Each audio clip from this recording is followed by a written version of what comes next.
ব্যক্তিগতভাবে মনে করি বেগম জিয়ার এই মৃত্যুর পিছনে ফ্যাসিস্ট যে প্রধানমন্ত্রী ছিলেন শেখ হাসিনা এবং ওনার যে সরকার আছে অবশ্যই তার দায় রয়েছে।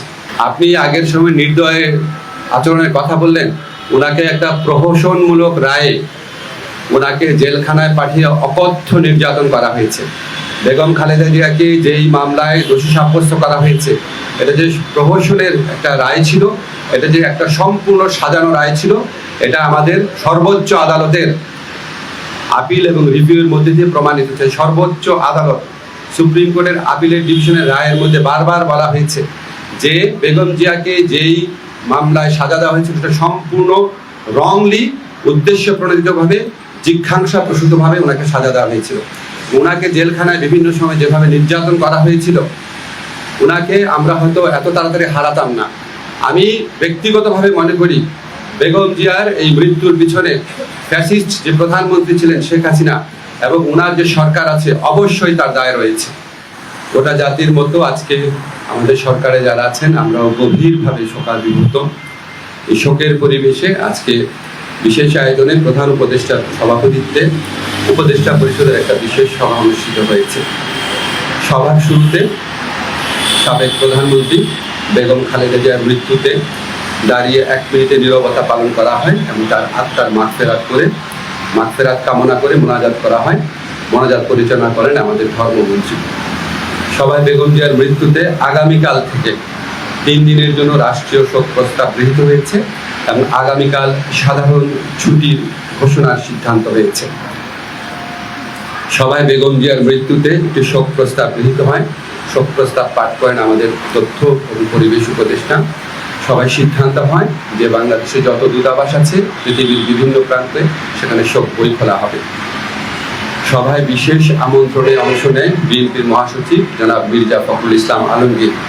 তিনি সাবেক প্রধানমন্ত্রী বেগম খালেদা জিয়ার পক্ষ থেকে বেগম খালেদা জিয়ার পরিবার এবং দলের পক্ষ থেকে অন্তর্বর্তীকালীন সরকারের প্রতি কৃতজ্ঞতা প্রকাশ করেন এবং বেগম জিয়ার নিরাপত্তা সহ সকল ক্ষেত্রে প্রয়োজনীয় সহযোগিতা প্রদান করার জন্য ধন্যবাদ জানান।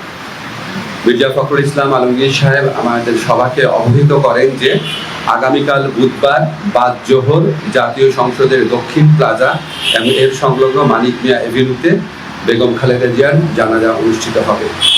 জানাজার পর তাকে শহীদ রাষ্ট্রপতি, বীর মুক্তিযোদ্ধা রাষ্ট্রপতি জিয়াউর রহমানের পাশে দাফন করা হবে। ওনার দাফন করা হবে শহীদ রাষ্ট্রপতি জিয়াউর রহমানের পাশে। আজকে সবাই বেগম জিয়ার দাফন এবং জানাজা সম্পর্কিত বিষয়ে সরকার সব ধরনের সহযোগিতা প্রদান করবে বলে জানিয়েছেন মাননীয় প্রধান উপদেষ্টা। মাননীয় প্রধান উপদেষ্টা ডক্টর মোহাম্মদ ইউনূস সভায় বেগম জিয়ার বিষয়ে বিভিন্ন স্মৃতিচারণ করেন। একটা কথা বলতেই হচ্ছে যে উনি আমাদেরকে মনে করিয়ে দেন শেষ যখন দেখা হয়েছিল বেগম জিয়া ওনার সাথে একান্তে অনেকক্ষণ কথা বলেছিল।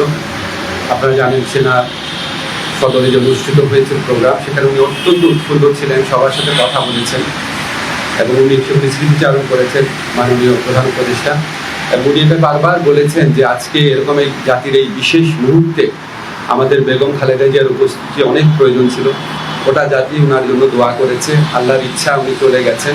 কিন্তু বাংলাদেশের ইতিহাসে, বাংলাদেশের প্রতিটি মানুষের হৃদয়ে, বাংলাদেশের প্রতিটি আত্মমর্যাদাশীল গণতন্ত্রকামী দেশপ্রেমিক মানুষের হৃদয়ে ওনার অবস্থান অক্ষয় অবিনশ্বর হয়ে থাকবে।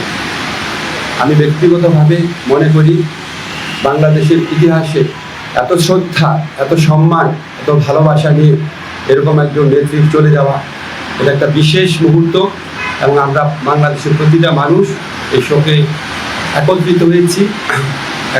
একত্রে আমরা আগামীকাল শোক দিবস পালন করব, এরপরে বিজয় শোক দিবস পালন করব। সবাই আমরা বেগম খালেদা জিয়ার প্রতি যথার্থ সম্মান প্রদর্শনের জন্য ওনার যে জানাজা হবে এবং ওনার যে দাফন কাজ হবে সেটা আমরা অত্যন্ত শৃঙ্খলার সাথে ভাবগাম্ভীর পরিবেশে আমরা আমাদের সবার দায়িত্ববোধ থেকে সুশৃঙ্খলভাবে এই অনুষ্ঠানগুলো আমরা দাফন এবং জানাজার যে কর্মসূচি রয়েছে সেগুলো আমরা পালন করব, এই প্রত্যাশা আমরা ব্যক্ত করছি। তবে আপনাকে একটা জিনিস আমরা বলি, আমরা আমাদের সরকারের পক্ষ থেকে আপনারা সবাই লক্ষ্য করেছেন আমাদের যা করার ছিল, আমাদের মাননীয় প্রধান উপদেষ্টা প্রফেসর ডক্টর মোহাম্মদ ইউনূস, উনি ব্যক্তিগতভাবে সমস্ত সময় খোঁজ খবর রেখেছেন। যা দরকার ছিল, ওনার যদি আবার বিদেশে পাঠানোর মতো অবস্থা থাকতো, অবশ্যই আমাদের সরকারের পক্ষ থেকে সর্বাত্মক সহযোগিতা করা হতো। উনি ব্যক্তিগতভাবে এই জিনিসগুলোর খোঁজ খবর নিয়েছেন। আমাদের দুর্ভাগ্য, আমরা হয়তো বেগম খালেদা জিয়াকে বছর খানেক বা বছর দুয়েক আগে যদি আমরা হয়তো পেতাম, হয়তো আমাদের পক্ষে কিছু একটা করা সম্ভব ছিল। আল্লাহর ইচ্ছা উনি চলে গেছে। তবে আমাদের জন্য সবচেয়ে বড় আনন্দের ব্যাপার হচ্ছে উনিও সারা দেশের মানুষের সম্মান, শ্রদ্ধা এবং ভালোবাসা নিয়ে বিদায় নিয়েছে।